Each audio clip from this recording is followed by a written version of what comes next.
बहुत समय पहले की बात है। टुनटुनी चिड़िया अपनी पति की मौत के बाद अपने छोटे छोटे बच्चों के साथ पास वाले जंगल में जाकर एक घोंसला बनाकर उसमें रहने लगी। एक दिन उस जंगल में रहने वाला मिट्टू तोता टुनटुनी के पास आता है और उससे कहता है, चिड़िया बहन, आपने तो इस जंगल में अपना घोंसला बना लिया, लेकिन आपके बच्चे तो बहुत छोटे हैं। आपको पता है इस जंगल में बाज का आतंक है। जब भी बाज यहाँ आता है, पक्षियों के छोटे छोटे बच्चों को उठाकर भाग जाता है। वैसे भी आपका घर तो बहुत कमजोर है। मेरी मानो तो अपना एक मजबूत घर बना लो। तब तक आप लोग कमेंट में बताएं 38 डिवाइडेड बाय 5 कितने होते हैं। अच्छा किया तोते भैया, जो आपने मुझे बता दिया। मैं तो पहले से इस जंगल में नहीं आई हूँ, मुझे यहाँ के बारे में कुछ खास पता नहीं है। मैं अभी से ही अपना मजबूत घर बनाने में लग जाती हूँ। तोता भैया, मैं लकड़ियाँ लेने जा रही हूँ। जब तक आप मेरे बच्चों का ध्यान रखना, मैं जल्दी आ जाऊंगी। इतना कहकर टुनटुनी चिड़िया लकड़ियाँ चुनने चली जाती है। बहुत ढूंढने पर उसे कुछ सूखी लकड़ियाँ मिल जाती हैं। इतनी लकड़ियाँ तो काफी हैं, इससे मैं अपना मजबूत घर बना लूंगी। अब इसे लेकर घर चलती हूँ। बच्चे भी अकेले हैं, मुझे ज्यादा देर उन्हें अकेला नहीं छोड़ना चाहिए।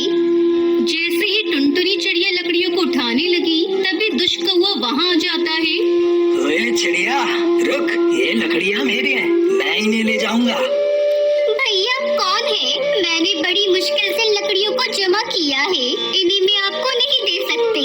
इससे मैं अपने बच्चों के लिए मजबूत घर बनाऊंगी।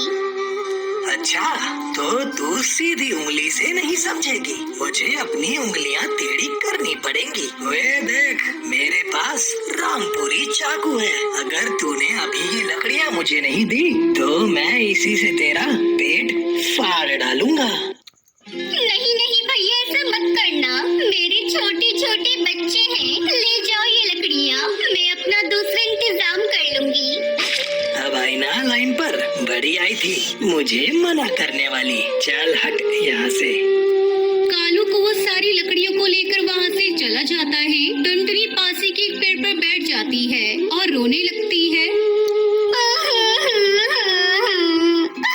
अब मैं क्या करूं? अपने बच्चों की रक्षा कैसे करूं? जालिम बाज आज मेरे बच्चों को कहीं उठाकर ले न जाए। हे भगवान, मेरे बच्चों की रक्षा करना। टुनटुनी के आंसू उस पेड़ के नीचे तपस्या कर रहे साधु बाबा पर गिरते हैं। अरे ये चिड़िया क्यों रो रही है? क्या बात है? मुझे इससे पूछना होगा। चिड़िया रानी, ओ चिड़िया, नीचे आओ और अपने रोने का कारण मुझे बताओ। टुनटुनी अपनी सारी बात साधु महाराज को बताती है। साधु महाराज तुरंत अपने कमल का पानी मिट्टी पर गिराते हैं और देखते ही देखते वहाँ एक मिट्टी का घर प्रकट हो जाता है। ये लो चिड़िया रानी, तुम्हारे और तुम्हारे बच्चों के लिए ये मजबूत मिट्टी का घर। इसे कोई भी पक्षी कोई नुकसान नहीं पहुंचा सकता। ये जादुई मिट्टी का घर है। तुम अपने बच्चों के साथ इस घर में बिना डर के रह सकती हो।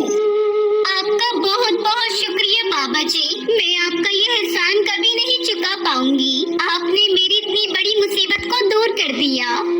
फिर बाबा बाज अपनी शक्ति से उस मिट्टी के घर को उसके पेड़ पर भेज देता है। अगली रात दुष्पास शिकार की तलाश में टुनटुनी के घर के पास आता है। वो टुनटुनी के घर को तोड़ने की कोशिश करता है, तभी उसे जोरदार करंट का झटका लगता है। वो डरकर तुरंत वहाँ से भाग जाता है।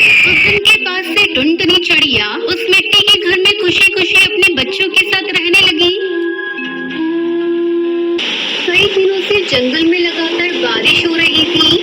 हे भगवान, पता नहीं ये बारिश कब रुकेगी। पूरे घोंसले में बारिश का पानी टपक रहा है। अरे टूनी, जल्दी भाग, कहीं ये घोंसला टूटकर गिर न जाए। मैं लूसी को लेकर बाहर जा रही हूँ। अपनी माँ के चिल्लाने की आवाज सुनकर टूनी चिड़िया जल्दी से भागकर घोंसले से बाहर निकल आती है। अचानक तेज आवाज के साथ टुनटुनी का घोंसला टूटकर पेड़ से नीचे गिर जाता है। अब उनके पास रहने का कोई ठिकाना नहीं था।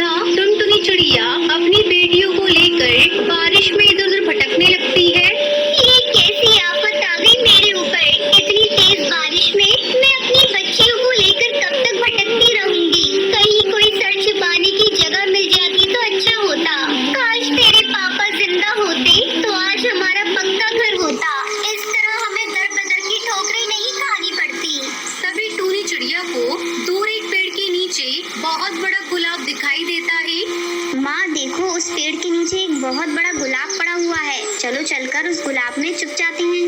टुनटुनी चिड़िया अपनी बेटियों के साथ उस पेड़ की तरफ जाती है। अरे ये तो गुलाब का फूल लग रहा है, इसमें दरवाजा और खिड़कियाँ भी है। टुनटुनी चिड़िया जल्दी जल्दी उस गुलाब के अंदर अपनी बेटियों के साथ चली जाती है। अरे टूनी, ऐसा लग रहा है जैसे इस घर में पहले से कोई रह रहा हो।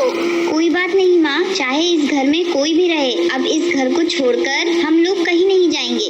तभी टुनटुनी की छोटी बेटी लूसी भोजन मांगने लगती है। माँ मुझे भूख लगी है, मुझे कुछ खाने को दो। लूसी तू पागल हो गई है क्या? इस बारिश में माँ भोजन लेने कहाँ जाएंगी? चुपचाप सोने की कोशिश कर। टूनी दीदी मुझे नींद आ रही है, भूख से पेट में दर्द हो रहा है। माँ मुझे भूख लगी है, कुछ दो खाने को। चुप हो जा कमबख्त, मेरा दिमाग मत खा। वैसे भी इस बारिश में जान बचाना मुश्किल हो रहा है और तुझे खाने की पड़ी है। टूनी, इसे थोड़ा पानी पिला दे और फिर तुम दोनों बहनें सो जाओ। टूनी चिड़िया अपनी बहन को पानी पिलाती है और फिर दोनों बहनें सो जाती हैं। चलो, मेरी दोनों बच्चियां तो सो गईं, लेकिन मैं नहीं सो सकती। मुझे रात भर जागकर इनकी रखवाली करनी होगी। इतनी बारिश में कहीं कोई जहरीला जीव जंतु इस घर के अंदर ना आ जाए। रात भर टुनटुनी चिड़िया जागकर अपनी बेटियों की रखवाली करती है। सुबह होने पर टुनटुनी चिड़िया को उस गुलाब में रहने वाले कालू कौवे की आवाज सुनाई देती है। कौन है रे मेरे इस घर के अंदर? जल्दी दरवाजा खोल, मैं बाहर बारिश में भीग रहा हूँ। टुनटुनी चिड़िया दरवाजा खोलती है। ए चिड़िया, ये मेरा घर है, निकल मेरे घर से। नहीं निकलूंगी, जाओ जो करना ही कर लो। जब मैं इस घर में आई तो ये घर खाली पड़ा था। मैं कल भोजन लेने गया था और तेज बारिश होने लगी, इसीलिए मैं नहीं आ पाया। चलो अब जल्दी निकलो यहाँ से। अंकल, हम लोगों को यहाँ से मत निकालिए। हम लोग कहाँ जाएंगे? बारिश में हमारा घोंसला टूट गया है। मूर्ख चिड़िया, तुझे एक बार में समझ नहीं आता? मैं बोल रहा हूँ ना, ये मेरा घर है और मैं यहाँ किसी को रहने नहीं दे सकता। कालू भैया, मैं आपसे विनती करती हूँ, मुझे और मेरी बेटियों को इस घर से बाहर मत निकालिए। जैसे ही बारिश रुकेगी हम लोग यहाँ से चले जाएंगे। थोड़ी देर बाद बारिश रुक जाती है और टुनटुनी चिड़िया अपनी बेटियों को लेकर जाने लगती है। तभी कालू कौवा टुनटुनी चिड़िया से कहता है, तुम्हें कहीं जाने की जरूरत नहीं। तुम्हारा भाई इतना निर्दयी नहीं है जो तुम लोगों को इस घर से बाहर निकाल दे। अब से हम लोग साथ साथ रहेंगे। ये लो, मैं कुछ भोजन लेकर आया हूँ, खुद भी खा लो और बेटियों को भी खिला दो। कालू कौवा टुनटुनी चिड़िया को अपनी बहन बना लेता है और फिर सभी उस गुलाब के घर में खुशी खुशी रहने लगते हैं। हिमाचल के एक छोटे से जंगल में कालू कौवा अपनी माँ सुंदरी कौवी के साथ रहता था। कुछ दिनों पहले उसकी शादी शहर की एक चिड़िया टुनटुनी से होती है। शादी से पहले टुनटुनी चिड़िया ने अपने पति और ससुराल को लेकर कई सपने देखे थे, पर ससुराल आते ही टुनटुनी चिड़िया के सारे सपने बिखर गए। शादी के अगले ही दिन टुनटुनी चिड़िया की सास उसके पास आती है। बहू, आज तुम्हारी पहली रसोई है, जाकर किचन में कुछ मीठा बना ले। तब तक मैं और कालू तैयार होकर आते हैं। टुनटुनी चिड़िया किचन में जाती है। अरे ये क्या? यहाँ तो मिट्टी का चूल्हा है, गैस स्टोव तो है ही नहीं। मुझे तो मिट्टी के चूल्हे पर भोजन बनाना आता ही नहीं। ओ माँ जी, जल्दी यहाँ आइए। क्या हुआ बहू, तूने इतनी जल्दी मीठा बना लिया? नहीं माँ जी, अभी कहाँ कुछ बनाया है। तो फिर चिल्ला क्यों रही हो? वो माँ जी, यहाँ गैस का चूल्हा तो है ही नहीं, मिट्टी का चूल्हा है। तो क्या हुआ बहू, हमारे घर इसी चूल्हे पर भोजन बनता है। तू इसे जला और जल्दी से कुछ मीठा बना ले। लेकिन माँ जी, मुझसे इस मिट्टी के चूल्हे पर कुछ भी नहीं बनने वाला। ऐसा करिए, आप एक गैस का चूल्हा खरीद कर मंगवा दीजिए, फिर मैं उस पर रसगुल्ले बना दूंगी। देखो बहू, ये गांव है, यहाँ सभी के घरों में मिट्टी के चूल्हे पर ही भोजन बनता है। अब मैं तेरे लिए नियम तो नहीं बदल सकती। इसी तरह टुनटुनी चिड़िया मिट्टी के चूल्हे पर रसगुल्ले बनाती है।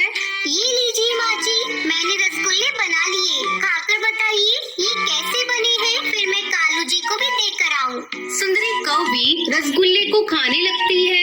बहू, रसगुल्ले तो बहुत ही स्वादिष्ट